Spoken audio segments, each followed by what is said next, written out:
तर Google सर्चमध्ये जो सगळ्यात वरती नाव येतो, तोच बेस्ट डॉक्टर असतो का? तुम्हाला जेव्हा डॉक्टर कुठला शोधायचा असेल, तेव्हा तुम्ही काय करता Googleवरती बेस्ट डॉक्टर निअर मी कुठल्याच क्षेत्रातला असं सर्चला प्रॉम्प्ट देता.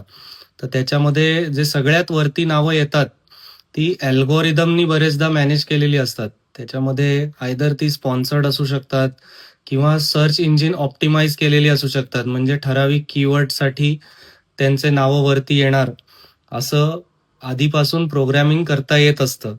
किंवा थर्ड म्हणजे ऑर्गॅनिक जे त्यांच्या एक्सपिरियन्सनुसार, त्यांच्या पेशंट्सच्या सर्चेसनुसार ऑटोमॅटिकली वरती आलेली असतात. तर नेहमी असं नसतं, की तुम्ही जो पहिला, दुसरा, तिसरा बघाल तोच सगळ्यात चांगला असणार. पहिले 8-10 तरी नावं नीट वाचायची, त्यांचे रिव्ह्यूज बघायचे आणि मगच निर्णय करायचा. तर डॉक्टर निवडताना नेहमी त्यांचं एथिक्स, कम्युनिकेशन आणि एक्सपिरियन्स बघायला पाहिजे. अल्गोरिदमच्या बळी पडू नका.